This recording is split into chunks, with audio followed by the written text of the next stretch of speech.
Salisbury.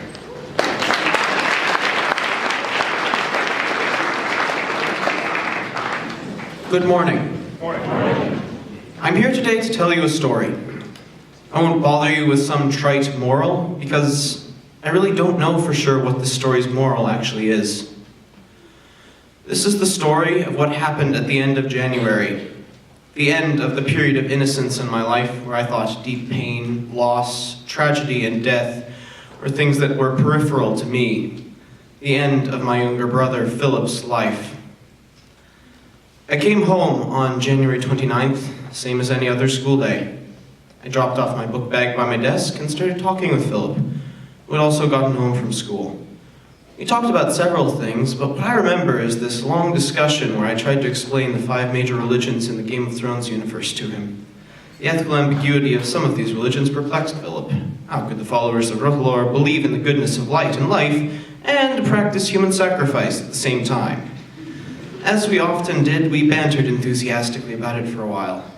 That was fun, but I had homework to do, so sometime in the late afternoon or early evening, we went to our separate pursuits. Then, later that night, we interacted again in a very small episode, one utterly unremarkable and routine at first glance. He passed by my desk and asked me to tell our parents if they asked that he was going on a walk. He often went on solitary walks, so I gave him some perfunctory affirmative and then returned to my work. I didn't notice his descent of the stairs or his departure on his walk, so our little interaction turned out to be the last time I ever saw him. I went to bed that night, I don't think even registering his absence.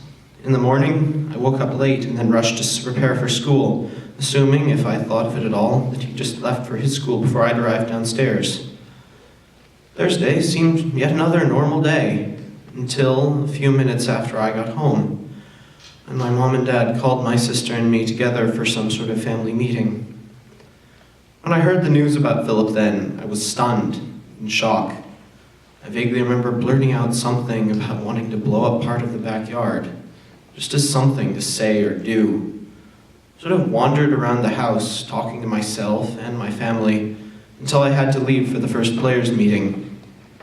I went to players that evening because I didn't want to miss the very first one, and because I wanted to get my mind on something else, not just languish in grief.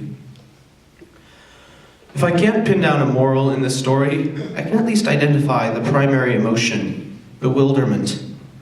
Where did this come from? Why didn't my brother let us know that he was in this sort of state? Why didn't he reach out more? Why do we hide inside ourselves? Why do human lives end so easily?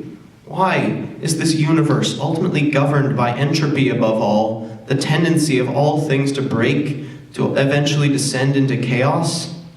Is there any meaning to anything? Philip's death has forced upon me questions that I'd hoped to postpone dealing with until college philosophy courses.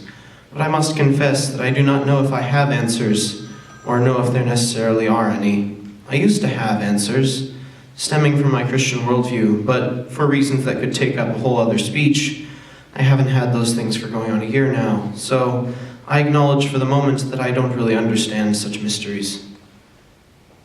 However, I have found some, if not answers, then things that might become answers. Because of my experience of living through this, and particularly because of my participation in players this spring, I have found that community is a beautiful and powerful thing. That choice of mine to go to the first players meeting was really good for me, and it kept being a good choice when I spent a lot of Saturday mornings and Tuesday evenings at crew work days. I'd like to take this opportunity to say thank you, players community, for being so supportive and generally awesome. Really, I'd like to thank everyone for the tremendous outpouring of support that came in the aftermath of this, and particularly my parents and family for keeping their heads on their shoulders and helping us through this. I'll always remember Philip with all his personal complexities and brilliant mind and mature character, and I hope that this might help you all to think more about those big questions and to watch out for each other and help people when they're in a difficult time and have lost sight of that which is beautiful and powerful in the world. Thank you.